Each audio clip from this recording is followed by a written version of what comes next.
미국에서 존경받는 흑인들이 몇 분이 있습니다.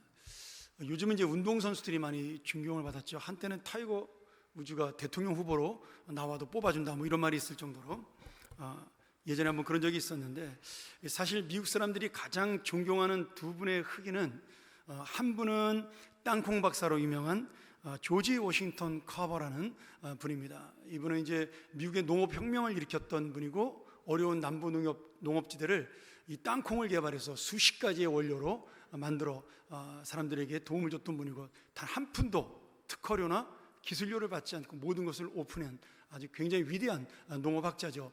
아마 지금 같으면은 이분이 노벨 화학상이나 뭐 평화상을 충분히 받을 만큼 정말 존경할 만한 분입니다. 나중에 한번 제가 소개할 기회가 있으면 좋겠고요. 제가 오늘 소개할 분은 또 다른 한 분인데, 미국의 인권운동가로 비폭력과 시민 불복종 운동을 통해서 인종차별에 맞서고 흑인의 인권을 지금 백인과 동등하게 신장시킨 마틴 루터 킹 목사님입니다. 이 마틴 루터 킹 목사님은 1964년에 흑인의 인권에 이바지한 공로로 노벨 평화상을 받기도 했죠. 그런데 평화상을 받은 다음에도 마틴 루터 킹 목사님은 쉽지 않은 인생을 살았습니다. 그를 암살하려는 수도 없이 많은 위협과 음모에 이 인권운동을 막기 위한 백인 우월자들의 그 위협이 계속되고 있었죠. 지금도 미국 사람들이 얼마나 이 마틴 루터 킹을 존경하냐 하면, 마틴 루터 킹 태어난 날을 기념해서 국경일로 삼았습니다. 이게 사람의 이름을 정해서 국경일로 삼은 것은 조지 워싱턴 데이, 그거는 대통령의 날이니까 사실은 워싱턴 대통령을 기념한 것보다는 대통령을 기념한 것인데, 이 마틴 루터 킹은 진짜 이 사람이 태어난 것을 기념해서 국경일로 삼았습니다. 그리고 미국 여행하신 분들은 보실 수 있지만, 미국의 주요 도시, 다운타운의 큰 도시의 시내 한가운데에 가면 가장 중요한 도로 이름이 대부분 마틴 루터 킹 주니어 로드입니다. 그만큼 미국 사람들이 흑인이지만 존경할 만한 분이다, 그렇게 말씀하고 있고요. 지금은 미국이 대단한 인권 국가라고 그렇게 이야기하는 것처럼 보이지만, 실제로 1960년대 초반까지만 하더라도 미국은 여자들과 흑인들에게 투표권도 허락하지 않는 진짜 야만적인 모습을 보였던 나라이기도 했습니다. 근데 그것을 이분이 이 인권운동을 통해서 미국의 역사를 바꾸신 거죠.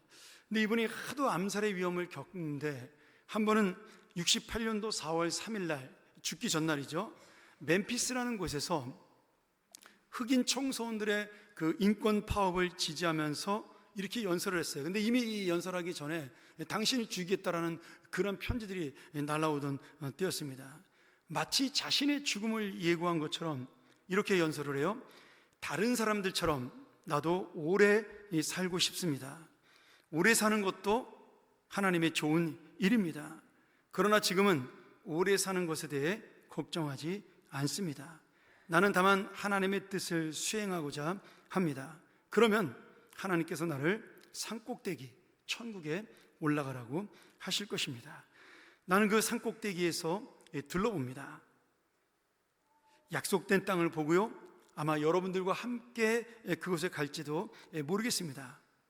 그리고 나는 여러분이 오늘 밤 우리가 하나된 시민으로 약속의 땅에 이를 것이라는 사실을 분명히 믿기를 바랍니다. 나는 오늘 밤 너무나 행복합니다. 나는 아무것도 걱정하지 않습니다. 나는 아무도 두려워하지 않습니다. 오직 나의 눈은 영광스럽게 오실 하나님만 바라봅니다. 이렇게 연설을 했어요. 그리고 다음날 4월 4일 백인 우월자가 쏜 총에 맞아서 결국 암살을 당하게 됩니다. 그러나 그 마틴 루터 킹 목사님의 죽음은 지금의 인권 국가인 미국이 세워지는 통로가 되었기 때문에, 그 죽음은 분명히 자신이 말한 대로 생명을 바칠 만한 가치가 있다, 저는 그런 죽음이라고 믿습니다. 가끔 가다가 그런 생각이 들어요. 어떻게 사느냐보다 중요한 것은 어떻게 죽느냐다. 느헤미야 6장도 오늘 말씀이죠. 우리에게 똑같은 하나님의 귀한 교훈을 내려주고 있습니다. 지금 예루살렘 성벽이 거의 완공이 된 상태가 되었어요. 마무리로 그 10개의 문을 그 성벽의 입구에 달면 되는데, 그 마지막 작업을 방해하기 위해서 많은 대적들이 방해하고 음모를 꾸미고, 그리고 느헤미야를 죽이려는 암살의 위험이 계속 되는 것입니다. 그럼에도 결국은 하나님의 도우심과 느헤미야의 믿음과 헌신, 그리고 백성들의 수고로 이 성벽 재건이 52일 만에 완성되는 놀라운 역사를 보여주게 됩니다. 제가 다음 주에 이 완성된 문짝에 대한 이야기를 하면서 이 하나님께서 마지막에 이 문을 완성시키는 모습을 우리에게 주는 은혜가 또 있습니다. 한번 같이 다음 주에 은혜 나누도록 하고요. 오늘 우리 인생 가운데 정말 어렵고 두려운 일이 많죠. 힘든 일도 있습니다. 느헤미야처럼 하나님의 일을 할 때 정말 우리에게 닥치는 그런 고난도 있는 것이죠. 그러나 이런 일이 있을 때도 하나님 앞에 믿음으로 대치했던 그런 느헤미야의 모습을 통해 마지막에 결국 주님의 승리가 우리에게 임한다는 사실을 믿으면서 오늘 이 말씀이 바로 나에게 주어지는 은혜의 말씀이 되기를 간절히 축원합니다. 첫 번째 말씀으로 우리 하나님의 사명을 맡은 자, 그 하나님의 사명에도 성도의 삶에도 반드시 어려움이 있습니다.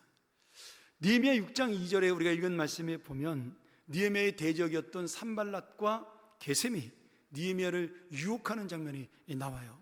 오노의 들판 한 마을로 우리가 와서 사이좋게 지내자, 거기서 좀 만나자.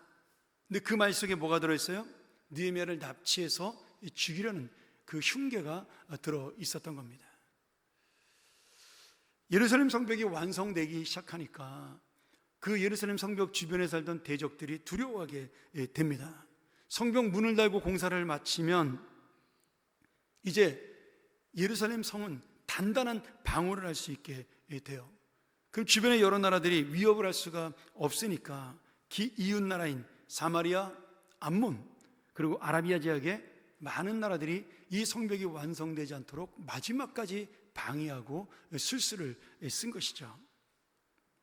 그래서 이들이 마지막에 생각한 방법이 무엇이냐면 이 성벽이 세워지는데 가장 큰 문제는 느헤미야다. 느헤미야 총독이 지금 백성들을 선동해서 설득해서 이 성벽이 완성되어 가고 있으니 저 리더십이 있는 느헤미야를 우리가 죽이면 이 성벽은 완성되지 않을 것이라, 이렇게 생각을 하고 느헤미야를 위협하고 암살하는 음모를 꾸미게 됩니다. 처음에는 거짓 회담을 제안해요. 우리가 친하게 지내자. 예전에 사이가 좀 안 좋았지만 이제 내가 너의 사역을 돕겠다, 이렇게 거짓말을 해서 느헤미야를 회담 장소에 나오게 한 다음에 그를 납치해서 죽이려는 음모를 꾸밉니다. 느헤미야가 그들의 그 속마음을 알고 이 계획에 넘어가지 않자 이번에는 자객을 보내서 암살을 시도합니다. 이것도 실패하니까 이번에는 거짓말로 백성들에게 소문을 퍼뜨려요. 느헤미야가 페르시아 왕을 반역하고 배반해서 자신이 왕이 되려 한다, 이런 거짓 모함을 하게 됩니다. 온갖 거짓말과 협박과 음모와 술수로 이 느헤미야를 죽이려고 하고 넘어뜨리려고 하지만 느헤미야는 이런 위협, 이런 협박에도 낙심하지 않고 흔들리지 않고 마지막까지 하나님을 바라보며 그 약속대로 성벽 재건의 공사를 52일 만에 마무리하게 됩니다. 어쩌면 130년 동안 방치되었던 성벽이 52일 만에 완성된 것은 이 대적들의 공로도 있습니다.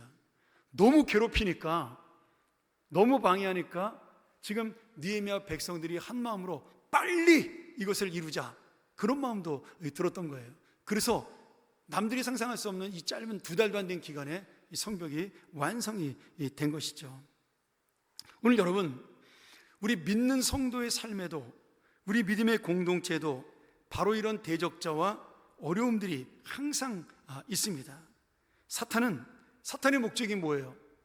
마지막에 우리들을 자신이 가야 될 그 지옥, 무저갱 속으로 우리를 데려가는 것이 혼자 가기 싫으니까 우리를 같이 멸망의 구덩텅이로 함께 가는 것이 이 사탄의 마지막 목적이고 그의 사명입니다. 그러니 우리의 하나된 마음을 무너뜨리기 위해서 모든 방법을 사용해서 우리에게 어려움을 주는 것은 이상한 것이 아니라 당연한 것이에요. 목사님, 하나님 잘 믿고 충성하려고 하는데 왜 이렇게 몸이 아프죠? 왜 이렇게 가난하죠? 왜 이렇게 힘들죠? 그렇게 많은 생각이 들 때가 있습니다. 그런데 하나님의 사명이 바로 세워지고 하나님이 이루어지는 것은 우리의 육신이 건강하기 때문에, 우리가 부자이기 때문에, 우리가 능력이 많기 때문에 세워지는 것이 아니라, 내가 하나님의 약속을 믿고 그 약속 앞에 단단히 설 때 어떤 상황에도 그 주님의 약속은 이루어진다는 사실을 믿고 살 때 그 모든 하나님의 뜻이 이루어지게 되는 것이죠. 그러니 오늘 여러분, 사탄의 이 흉계 속에, 또 우리를 넘어뜨리려는 그 괴계 속에 우리가 정말 사탄이 싫어하는, 무서워하는 하나님의 일을 이루고 믿음으로 나아가는 것, 그것이야말로 하나님께서 우리를 복으로 가는 길로 이끄시는 것이고, 또 내가 이 사탄과의 싸움에 승리할 수 있는 개인의 삶이 되고 우리 교회의 삶이 되고 이 나라와 이 민족의 삶이 될 줄 믿습니다. 사랑하는 여러분, 주님의 선한 일을 하다가, 내가 믿음으로 살다가, 내가 주님의 뜻대로 살다가 어려움을 당하고 상처를 입고 비난을 듣고 힘이 들어도 낙심하거나 실망하지 마세요. 이것이 바로 여러분이 지금 선한 일을 하는 하나님의 증거입니다. 믿음으로 살아간다라는 표지예요. 이 세상은 결코 우리가 올바로 살아가도록 내버려 두지 않습니다. 이 세상의 권력이, 이 세상의 돈이, 이 세상의 모든 좋은 것들은 결국 예수 그리스도를 배신해야 얻을 수 있는 것들이 대부분이기 때문에 그렇습니다. 오늘 여러분, 그래서 여러분이 어렵고 힘든 것이 하나님께서 함께 하신다는 증거라는 사실을 믿는 위로가 됐으면 좋겠습니다. 부자로 사는 것도 좋고 오래 사는 것도 좋고 명예를 얻고 영광을 얻는 것도 좋지만, 내가 그 삶 속에 오늘 하루를 어떻게 주님을 향하여 살아가고 어떻게 내가 죽을 것이냐, 그것을 깨닫고 살아가는 것이야말로 정말 주님의 복된 인생이라고 믿습니다. 오늘 그래서 이 말씀이 혹시라도 지금 어려움 속에 있는 성도들이 있다면, 육신의 아픔 속에 있는 성도들이 있다면 위로가 되고 믿음의 소망이 되는 귀한 은혜의 말씀이 되기를 간절히 축원합니다. 두 번째로, 느헤미야는 믿음의 분별력과 하나님의 힘으로 어려움을 이기고 사명을 완수합니다. 우리가 하나 오해하지 말아야 할 것은, 어떤 하나님의 일을 이루는 데 있어서 이것이 하나님의 좋은 일이기 때문에 잘 되고 형통하고 편안하게 이루어진다, 어려움도 없고 힘든 것도 없고 이것은 하나님께서 이루실 것이다, 이것이 가장 큰 착각입니다. 오늘 느헤미야가 하나님의 약속대로 성벽을 재건하고 하나님의 바른 일을 하지만 계속되는 어려움이 있어요. 거기에 또 하나, 이 느헤미야는 그러면 믿음이 있으니까 하나도 무섭지 않고 두렵지 않고 걱정 근심 없고 평안하게 이 일을 이루었다, 천만의 말씀이에요. 날마다 두려움 가운데 살았습니다. 그렇잖아요. 언제 자기를 죽이러 올지 모르는 그 위협 속에 항상 염려와 불안 속에 느헤미야는 살았어요. 다만 느헤미야는 이런 두려움 가운데도 사람의 연약한 감정에 빠져서 내가 왜 이 일을 해야 되는 거야? 죽으면 무슨 소용이냐? 아니 내가 나조차고 하는 일도 아닌데 왜 이렇게 어려움을 만나지? 그러면서 인간의 연약한 감정에 빠지기 전에 믿음을 바로 세워 하나님 앞에 지혜와 도움을 구하면서 믿음으로 이 모든 것들을 이겨나가게 됩니다. 여러분, 우리가 주님의 일을 하면서 하나 깨달을 게 있습니다. 내가 힘들어서 주님의 일을 그만두면 누가 손해냐면, 누가 손해일까요? 하나님이 손해인가요? 아닙니다. 하나님은 결코 손해보는 분이 아니셔요. 전능하신 분이기 때문에. 누가 손해예요? 그 사명의 복을 놓친 우리가 손해입니다. 여러분, 하나님의 일은 제가 경험한 바로는 그렇습니다. 내가 안 하면 다른 사람을 통해 하나님이 이루셔요. 이게 참 신기해요. 하나님의 일이 중단되거나 포기되거나 정말 하나님이 원하시는 뜻이라면 그것이 무너지는 것이 아니라 내가 포기하면 다른 사람이 그 일을 이루고 다른 사람이 그 내가 받을 복을 대신 받습니다. 그래서 여러분이 믿음이 연약해서 무엇인가 상처를 받고 힘이 들어 포기하거나 낙심해서 주저앉으면 나만, 여러분만 손해를 보는 거예요. 어쩌면 그런 의미로 믿음은 버티는 자가 승리하는 겁니다. 승리하는 자가 버티는 것이 아니라 버티는 자가 승리하는 거예요. 저는 특별히 우리 육신의 아픔을 갖고 있는 우리 어르신들이 이 말씀을 듣고 힘을 얻었으면 좋겠어요. 죽을 때까지 믿음으로 버티세요. 죽기밖에 더 하겠냐라고 버티세요. 저는 그게 하나님께서 우리에게 기대하는 믿음이라고 믿습니다. 낙심되고 실망되고 힘들 때도 있죠. 몸이 아픈데 감당이 안 되잖아요. 사업이 안 되는데 실망이 올 수밖에 없잖아요. 직장에서 내가 열심히 일해도 인정받지 못하면 낙심할 수밖에 없는 것이죠.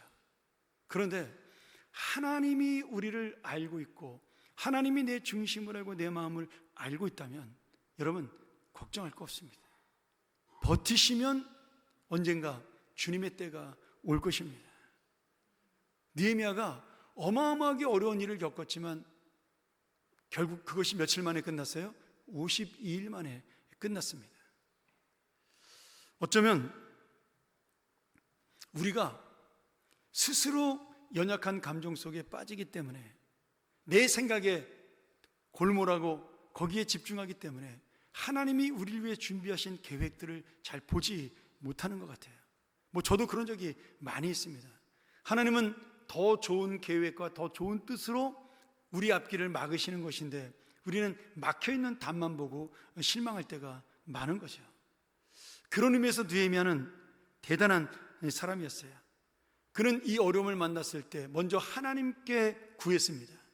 사람의 생각이 아니라 하나님은 이럴 때 어떻게 했으면 좋겠습니까? 하나님께서 느헤미야에게 바른 통찰력과 지혜를 주시죠. 그래서 그 대적들의 거짓과 속임수를 구별하는 그런 지혜를 주신 겁니다. 오늘 느헤미야는 자신을 지도자로 인정하고 화해하자는 이 속임수, 거짓을 분별하여 그 모임을 거절하고 암살의 위험에 대처하고 모함에도 감정으로 분노하지 않았어요. 그 대적과 불필요한 논쟁이나 변명을 하지 않았어요. 그리고 자신의 본질적인 사명과 하나님의 약속 앞에 바른 모습으로 집중하며 섰습니다. 여러분, 우리가 살다가 오해를 받을 때가 있어요. 지금 느헤미야도 반란을 일으켰다라고 오해를 받지 않습니까? 이 성벽을 세워가지고 페르시아를 대적할 것이다, 이런 누명을 쓴 거잖아요. 근데 그것을 변명하다 보면 어떻게 돼요? 상대방을 비난할 수밖에 없게 되고요, 상대방을 비난하다 보면 그 이야기를 듣는 사람이 너나 나나 똑같다, 이렇게 됩니다. 여러분, 사람들은요 내 편 들지 않아요. 속으로 어떻게 생각을 해요? 너나 그 사람이나 똑같아 하는 거 보니까 내가 옳은데도 불구하고 지금 객관적으로 이 상황을 바라보는 사람에게는 똑같이 양쪽을 비난하는 진흙탕 싸움으로밖에 보지 않는 겁니다. 그래서 이 성도의 영적 싸움이 어려워요. 여러분, 교회에서 오해를 받고 공동체에서 힘든 일을 만나면 변명하지 마세요. 변명해도 그때뿐입니다. 그냥 하나님께 기도하세요. 더 황당한 것은 나는 죽을 것처럼 힘든데 남은 그 이야기를 한 달도 안 가서 다 잊어버립니다. 이게 중요해요. 나는 미치겠는데 교회를 떠날 만큼 고민했는데 그렇게 이야기했던 사람들은 한 달도 안 가서 무슨 일이 있었는지 기억도 못합니다. 대부분의 교회에서 일어나는 오해나 또 사람들에 대한 평가가 그런 것이에요. 근데 우리는 그 순간의 감정 때문에, 아픔 때문에 잘못된 결정을 내릴 때가 많다라는 거죠. 느헤미야는 그 사람들 앞에 담대하게 이야기해요. 당신들이 한 얘기는 당신들이 마음대로 꾸며서 한 이야기니까 알아서 해라. 나는 하나님의 성벽을 열심히 쌓겠다. 그러면서 백성들에게 집중하고 성벽 공사에 집중합니다. 참 놀랍게도 감사한 것은 느헤미야를 오해하는 예루살렘의 백성도 있었지만 대부분의 많은 사람이 느헤미야의 중심을 알고 있다는 거예요. 느헤미야는 소수의 자기를 오해하는 사람들을 본 것이 아니라 다수의 그 하나님의 사명 앞에 함께 가자라고 말하는 사람들에게 용기를 얻고 그들과 함께 이 일을 완성했어요. 여러분 잘 보셔요. 내가 인생을 살면서 힘든 것은 100명 때문이 아닙니다. 100명은 나를 좋아해도 나를 싫어하는 한 사람 때문에 힘들어요. 그런데 그 한 사람 이야기 무시하면 됩니다. 잊어버리면 돼요. 혼자 떠들게 내버려두면 됩니다. 억울하고 분해도 남들이 듣잖아요. 여러분의 살아온 삶이 올바르고 여러분의 살아온 인생이 괜찮으면 다른 사람들은 그 말에 넘어가지 않습니다. 나만 아플 뿐이죠. 느헤미야는 그것을 알고 있었던 사람이에요. 하나님이 알고 있기에 나는 내 사명에 집중하겠노라. 여러분, 예수님께서 수도 없이 많은 오해를 받고 모함을 받고 비난을 받았어요. 예수님이라고 상처가 없겠습니까? 아니 내가 너희들 위해서 죽으려고 하나님 자리까지 버리고 여기까지 왔는데 도대체 저 성경을 가장 잘한다는, 율법을 가장 잘한다는 저 바리새인들하고 서기관들은 왜 이렇게 나를 모함하고 나를 못 살게 하는 거야? 그 사람들을 바라보면 상처죠. 내가 너 같은 놈들 때문에 죽을 수가 없다, 그렇게 생각할 수 있잖아요. 그냥 왕이 돼서 쓸어버릴까? 그런 마음이 들 때도 있어요. 그런데 예수님은 그렇게 생각하지 않았어요. 그냥 그들은 떠들게 놔두고 예수님은 십자가를 지셨습니다. 그리고 그 결론이 뭐예요? 열매가 뭐예요? 부활과 영원한 생명, 우리까지 받은 이 놀라운 구원의 은혜입니다. 결코 사람이 우리의 문제를 해결하지 않아요. 주님이 우리의 문제를 해결해 주십니다. 할렐루야. 여러분, 이 말씀을 믿고 나가야 사는 겁니다. 느헤미야도 걱정이 많았죠, 사실은. 그래서 뭐라고 말씀하고 있어요? 9절에 이는 그들이 다 우리를 두렵게 하고자 하여 말하기를 그들의 손이 피곤하여 역사를 중지하고 이루지 못하리라 비웃었어요. 야, 쟤네들 이제 힘이 빠져가지고 성벽공사 못할 거야. 우리가 이렇게 하면 저 성벽공사는 중단될 거야. 비웃고 조롱하고 그렇게 그들이 느헤미야 백성들을 무시했습니다. 그래서 느헤미야가 그들을 상대한 것이 아니라 하나님을 붙들었어요. 하나님, 이제 내 손을 힘있게 하옵소서. 그들은 힘 빠진 나의 손, 힘 빠지죠. 사람의 생각으로, 사람의 마음으로. 그런데 이 힘 빠진 손을 힘있게 하시는 나는 하나님을 믿사오니 다시 나를 세워 주옵소서. 여러분, 사탄과 세상은 항상 우리에게 그런 마음을 줘요. 그럼 그렇지, 네가 무엇을 할 수 있어? 야, 그 정도면 충분한 거야. 그만둬. 네가 그런다고 누가 알아줘? 그러면서 끝까지 우리를 조롱하고 우리를 위협하기도 하고 우리를 포기하게 만듭니다. 그러나 여러분, 말씀 잘 보셔요. 내가 연약하고 무능하기 때문에 하나님을 붙드는 거예요. 내가 잘난 인간이면 하나님을 붙들 필요가 없죠. 내가 능력 있는 사람이면 뭐하러 기도합니까? 능력으로 해결하면 되죠. 그게 믿음이에요. 하나님 앞에 나의 연약함을 고백하고 나의 죄인됨을 고백하고 나의 연약함을 내려놓고 주님을 붙드는 것, 그것이 믿음입니다. 오늘 여러분, 나에게 오늘 문제보다 크신 하나님께서 직접 내가 너와 함께 할 것이라고, 너의 손을 내가 들게 하리라고 그렇게 약속하시며 내 인생을 세우신다라고 말씀합니다. 오늘 이 말씀이 글자로 읽혀지는 말씀이 아닌 내 심령 속에 박히는 은혜의 말씀이 되기를 축원합니다. 말씀을 정리하죠. 제가 이 말씀을 보면서 야, 나는 느헤미야 같은 믿음은 없나 보다, 그런 고민을 많이 했습니다. 느헤미야는 성벽을 완성하는 그런 정말 하나님의 약속만 믿고 나간다면 죽음도 생명도 두렵지 않다, 그런 마음을 가졌어요. 왜요?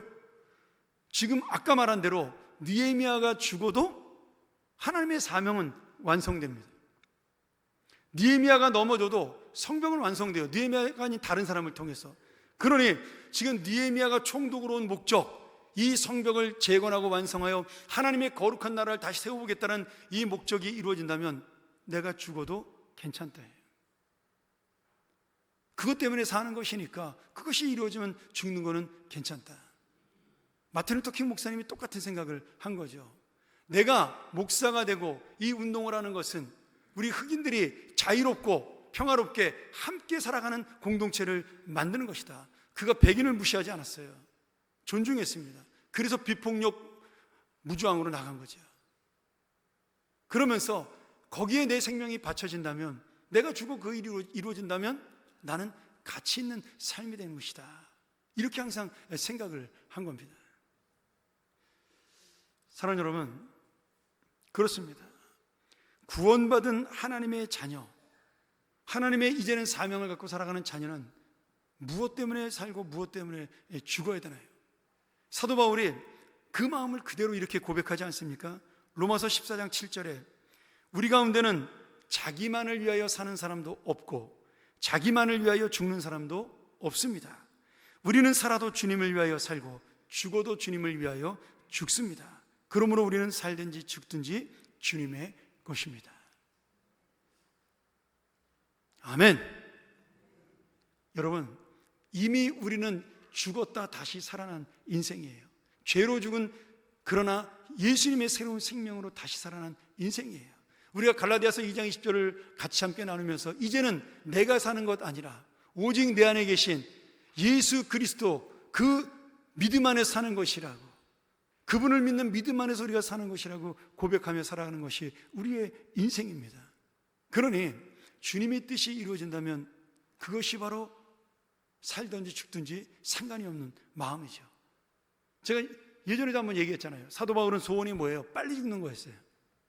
사도 바울의 소원은 빨리 죽는 거였어요. 왜? 빨리 죽으면 천국 가니까. 하나님 나라 가서 하나님과 함께 살고 싶었기 때문에 빨리 죽는 게 소원이었어요. 그런데 내가 사는 것도 죽는 것도 주님의 뜻이다. 왜?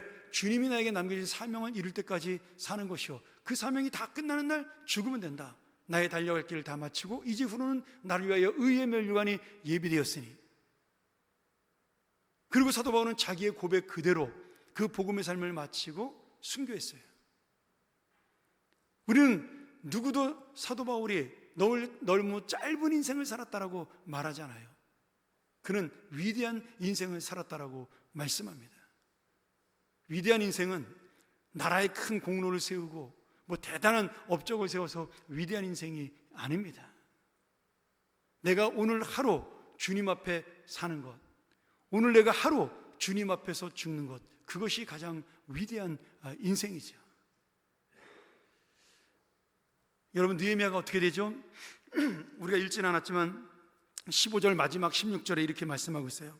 성벽 역사가 52일 만인 엘루롤 25일에 끝나매, 이 엘루롤은 12월입니다. 제가 아까 1부에 때 11월이라고 했는데 12월입니다. 12월 25일에 끝나매 우리의 모든 대적과 주위에 있는 이방 족속들이 이를 듣고 다 두려워해요. 크게 낙담하였으니 그들이 우리 하나님께서 이 역사를 이루신 것을 알미니라. 대적들이 누가 이 성벽을 세웠다고 고백해요? 하나님이 세웠다라고 고백했다는 거예요. 느헤미야가 아니라 대적들이 이 성벽이 세워진 것을 보고, 야, 하나님이 진짜 저 성벽을 세우신 거구나, 그렇게 고백했다는 거예요. 내 인생이 길고 짧고가 중요한 것이 아니라 저 인생 속에 하나님이 함께 하시는구나, 하나님이 도우시는구나, 저 사람은 진짜 하나님의 사람이구나, 그 고백이 나올 때 여러분, 그 인생은 완전한 겁니다. 내가 죄인이 아니기 때문에 완전한 것이 아니라, 내가 능력이 있기 때문에 완전한 것이 아니라, 이 고백, 믿음의 고백을 할 수 있는 하나님의 놀라운 삶을 살았기에, 다른 이들이 주님의 살아계심을 나를 통해 만나기에 그 인생은 위대한 인생이 되는 것입니다. 오늘 여러분, 우리에게도 하나님께서 역사를 이루시는 날이 있습니다. 우리의 아픔을 갚아주신 날이 있습니다. 우리의 기도에 응답하신 날이 옵니다. 우리의 눈물을 주님의 병에 담아 반드시 그 눈물을 닦아주신 날이 옵니다. 오늘 그것이 바로 느헤미야의 성벽 완성의 날이요 하나님을 찬양하는 날이 되었습니다. 오늘 우리 모두도 이 믿음으로 사람의 감정에 요동하지 아니하고 주님의 약속을 바라보고 주님과 함께함을 기대하면서 소망 가운데 이 주님의 눈물을 함께 흘려 결국은 주님의 뜻을 이루는 우리 모든 하나님의 사람들이 되기를 간절히 축원합니다. 우리가 전번 이 시간 이 말씀 의지해서 함께 기도하기를 원하는데요,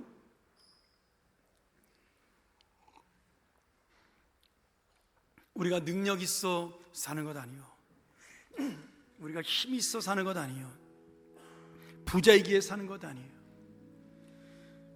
오직 주님의 은혜로 사는 것이요 주님의 도우심으로 사는 것임을 믿습니다. 나의 하나님이 지켜주시고 놀라지 않고 겁내지 말라 말씀하시는 주님을 의지하는 것이 바로 우리의 인생입니다. 오늘 다시 한번 이 믿음을 놓치지 않고 살게 해달라고, 이 은혜를 붙들고 살게 해달라고, 하나님의 역사가 내 안에 임하는 놀라운 체험 있는 삶이 되게 해달라고 우리 같이 한번 기도하며 나아갑니다.